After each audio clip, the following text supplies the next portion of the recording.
Il n'y a que ces couleurs qui font battre nos cœurs. Allez, allez,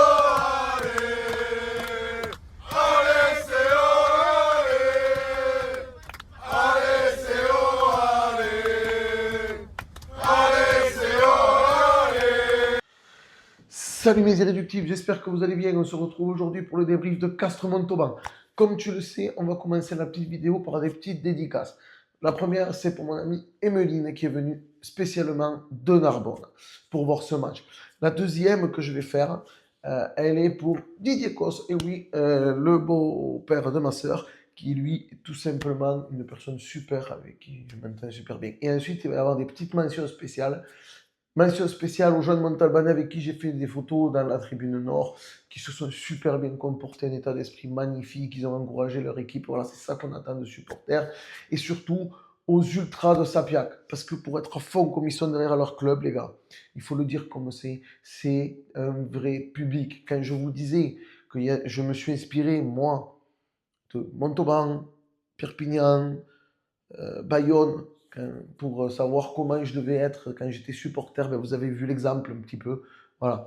Et en plus, une grosse mention spéciale donc, pour les ultras de Montauban parce qu'ils sont allés à la buvette et qu'ils ont été super avec nos bénévoles. Et ça, c'est à souligner parce que c'est pas tout le monde, les gars. Bon, alors on va maintenant commencer avec cette première mi-temps. Première mi-temps, une première mi-temps assez compliquée. Alors on aurait pu espérer qu'elle le soit moins, au vu des résultats de Montauban ces derniers matchs. Mais on met deux essais, un peu tu sais comme le dernier match. Deux essais rapidement avec un Jérémy Fernandez en feu. Et derrière on commence les conneries. On commence les fautes. Des fautes complètement évitables. Des fautes bêtes. Des fautes bêtes. Et ces fautes bêtes, mais qu'est-ce qu'elles font ces fautes bêtes? Mais elles t'amènent au résultat final. Hein. C'est-à-dire que Montauban va essayer de marquer un essai. Ils ne vont pas y arriver. Ils vont prendre 3 points.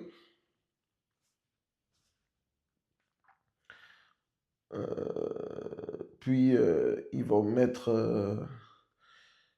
On se dit qu'ils vont prendre 3 points plutôt, et ils ne les prennent pas. Ils vont marquer l'essai par Kylian Rengué. Alors, Rengué, voilà, je me trompe à chaque fois que je dis son nom, c'est Kylian Rengué, qui mettra d'ailleurs un doublé dans ce match.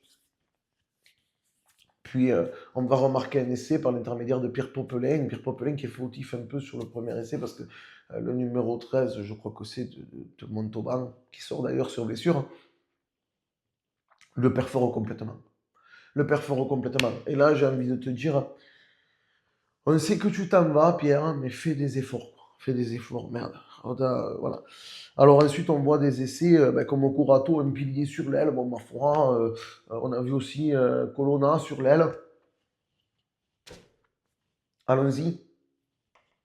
D'ailleurs, sur les 7 essais marqués, il y en a 2 par les 3 quarts.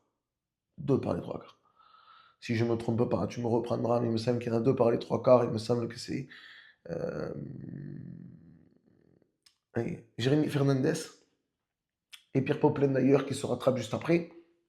On va remarquer, et puis ils vont remarquer derrière 3 points.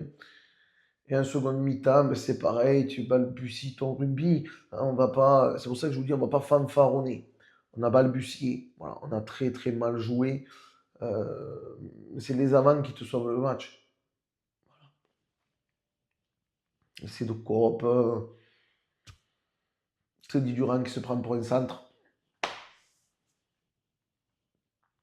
On fait des fautes bêtes, mais bêtes. Hein. On ne sort pas des rucks. On, on fait des fautes très bêtes. Voilà. Et un arbitrage parfait, là aussi, il faut le souligner. Donc on fait des fautes très bêtes. Des fautes à 7 mètres de la ligne adverse. Voilà. On aurait pu amplement dire des belles choses en plus sur une victoire comme ça, parce que tu as des mouvements qui, peu que peu, auraient pu, mais tu fais toujours les erreurs bêtes, Et alors, tu as un joueur côté Montauban qui a surnagé, je vous l'ai dit, c'est Kylian Rengué, il vient chez nous l'année prochaine. Donc on voit que déjà le gamin, je crois qu'il a 6 essais dans ce top 14. 6 essais quand tu es dans une équipe qui prend pratiquement 50 points par match. Euh, compliqué. Il s'est donné à fond. On a été aidé par les cartons aussi parce qu'ils font des erreurs bêtes. Voilà, ils font des erreurs bêtes. Et puis c'est là qu'on voit que Montauban cette saison, c'est pas ça. Alors, je suis pas en train de dire que c'est une mauvaise équipe. Juste, elle est au niveau pro des deux. Elle essaye de monter en intensité, de travailler, mais avec très peu de recrutement. Voilà. C'était déjà une surprise l'année dernière qu'ils soient champions. Bon, voilà. Mais cette équipe, elle t'a montré quand même quelque chose. Elle t'a montré de la vaillance, elle t'a montré un peu de rudesse, tu vois. Il y en a qui m'ont dit, il triche un peu sur les ballons. Ben ouais, c'est le b.a.-ba de ce sport, en fait. Tu regardes quand tu es champion en 2018, t'es truqueur un peu. Donc oui, il y a un peu de filouterie, un peu. Mais quand tu regardes, bon, ils ont essayé. Mais tu vois qu'en face, il n'y avait rien, quoi. Tu vois que il manque de l'intensité, il manque de la justesse, il manque à cette équipe de Montauban pas mal d'ingrédients. C'est dû aussi peut-être à la confiance, au fait qu'il y a beaucoup, beaucoup, beaucoup de joueurs qui vont partir la saison prochaine et qui donc peut-être ne se sentent pas concernés. Mais moi, quand je vois jouer cette équipe, je vous le dis, les gars, je ne vois pas un gros exploit du CO d'avoir mis 7 essais. Je... Attention, peut-être que je suis pessimiste, mais je ne vois pas d'exploit. Je ne vois pas d'exploit. Alors après, par contre, il y a eu un truc côté arbitrage qui ne m'a pas trop plu. Donc je vais en parler. On prend la tablette. Voilà. Comme d'habitude, je sais quand il y a une situation un peu. Le CO est par là, ils vont pour marquer l'essai, puis il y a la passe qui se fait vers là. En avant volontaire du Montalbanais. Je ne l'avais pas vu sur le coup parce que moi je vais chanter à la tribune. Donc vous savez, quand je suis dans le stade, je ne peux pas tout voir. Donc en avant volontaire, Chistera de. Voilà. Et ensuite ça part vers là. Doubrère, à peu près par là, fait un en avant, un bel en avant. Hein. Alors là aussi, Gauthier, je sais bien que tu joues pas souvent, mais achète des mains, s'il te plaît. Donc, par là, un en avant. Voilà. Et on se prépare à jouer la mêlée. Et puis, il y a l'appel vidéo pour signaler l'en avant volontaire. Alors moi, je vais vous dire quelque chose sur le fait de l'en avant volontaire. Il y est, c'est incontestable. Alors sur le coup, moi j'avais un peu contredit le beau-frère parce que comme je ne l'avais pas vu, mais il y est, c'est incontestable. Les arbitres de touche, vous êtes où? Non, parce que l'arbitre de champ, il tourne le dos, il ne le voit pas forcément. Pourquoi pas? Mais les arbitres de touche, vous devez être fixé sur la ligne du ballon. Comment vous n'avez pas vu ça et comment vous ne l'avez pas signalé? Moi, ça me perturbe. Hein. Alors, peut-être qu'ils l'ont signalé, peut-être que l'arbitre de champ n'a pas voulu écouter. Mais là aussi, tu vois, quand on parle de mauvais arbitrage, on a eu un très bon arbitrage, très très bon arbitrage samedi. Là aussi, petit coup de gueule, Rugby Rama, quand vous mettez un arbitre en photo, mettez le bon. Parce que moi, je me suis pris la tête avec un abruti parce que j'en ai rigolé de vos conneries. Parce que, en fait, chaque fois que vous parlez de notre club, vous faites une fève. Mettez le bon arbitre. Au moins ça, parce que c'était pas Charavois, là.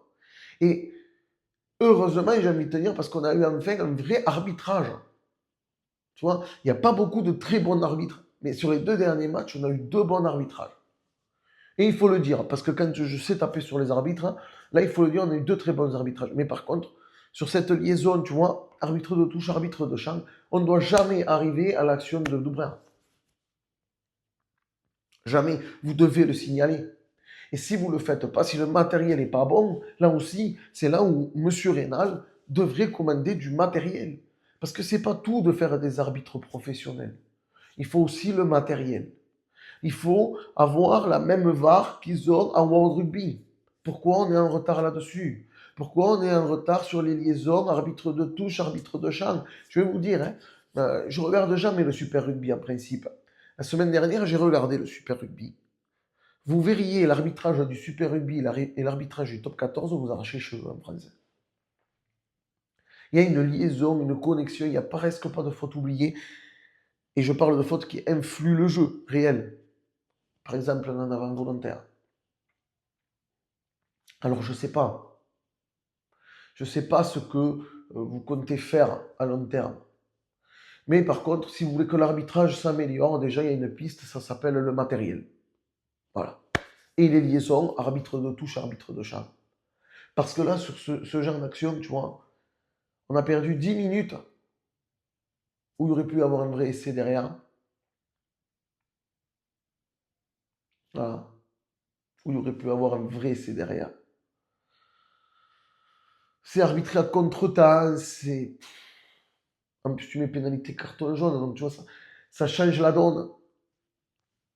Sur les organismes aussi.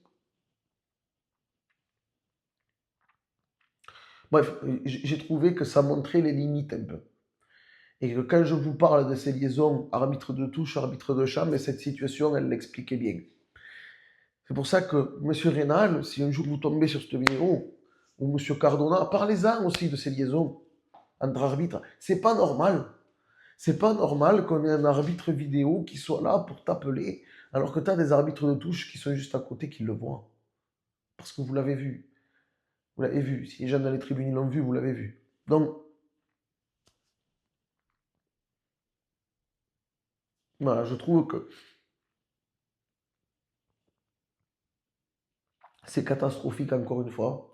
Mais comme on a eu un très bon arbitrage, je ne peux pas taper sur l'arbitre. Je vous le dis, parce que il est revenu, il a reconnu les choses. Euh, Bon, des fois, c'était un peu limite sur certains gestes de protection des joueurs. Moi, je ne comprends pas, par exemple, que sur un plaquage haut, aujourd'hui, on n'est que simple pénalité. Je pense que avant c'était beaucoup plus rigoureux et tu n'avais plus ces fautes-là.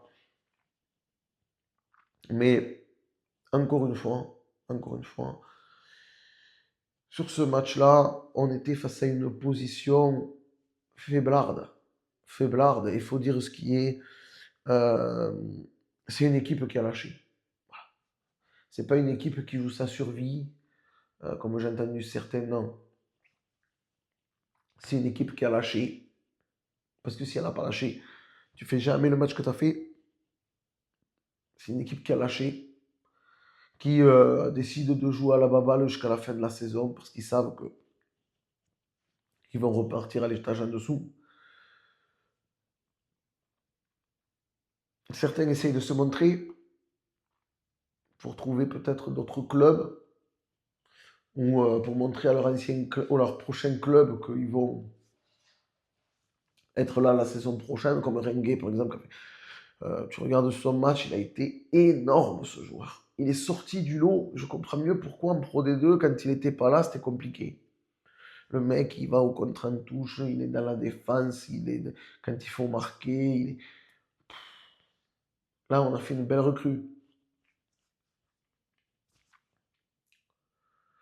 On a vu des satisfactions. Oui, avec par exemple Kokagi de retour qui te montre qu'il est puissant toujours. Vargas qui te montre que défensivement, quand il échappe à Vici, bon, voilà, le mec, il a un truc que les autres ils ont pas. Tu as Bagé qui revient sur le terrain, qui te montre qu'il est toujours très fort. Enzo Hervé qui t'a montré qu'il pouvait monter aussi en puissance et qui montrait des belles choses. Et, bien sûr, Jérémy Fernandez, intenable, magnifique joueur.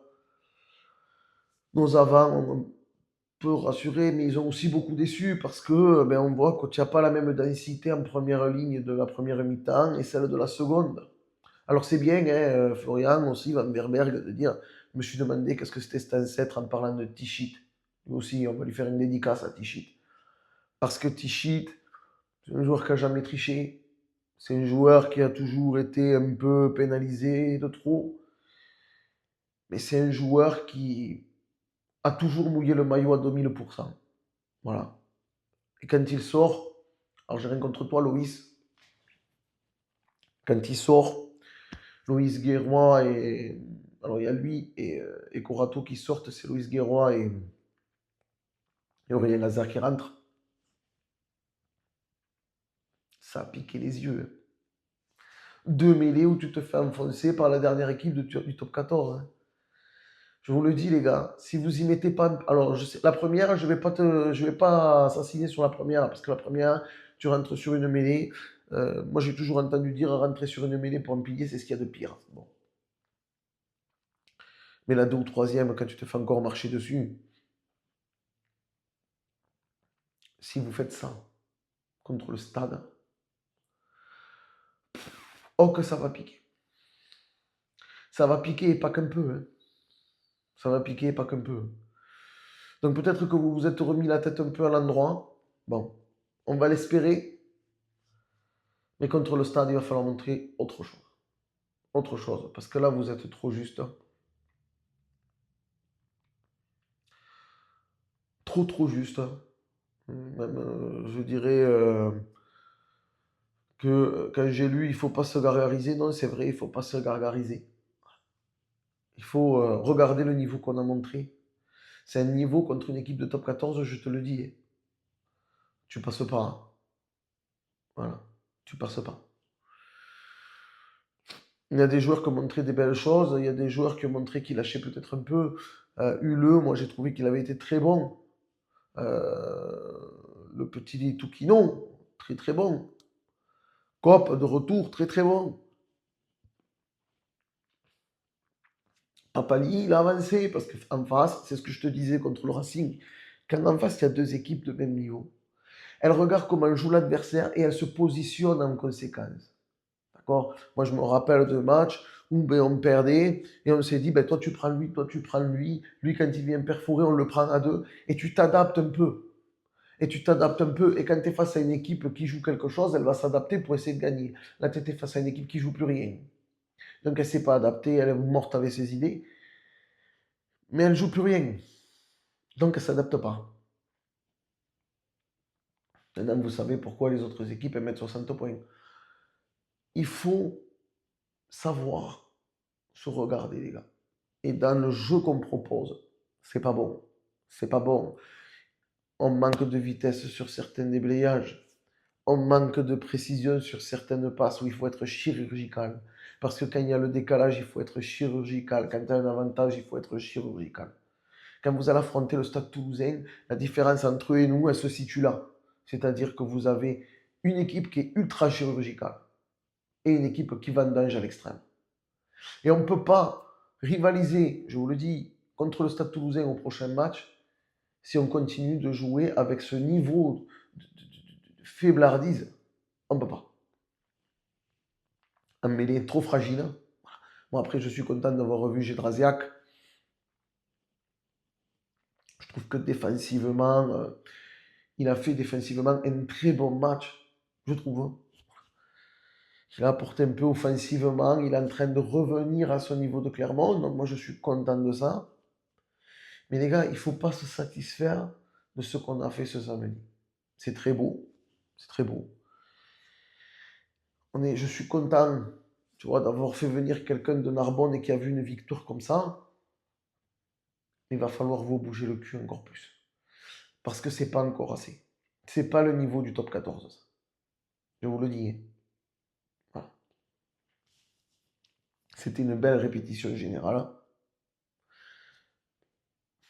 Mais c'est pas ça qu'on veut voir. Voilà.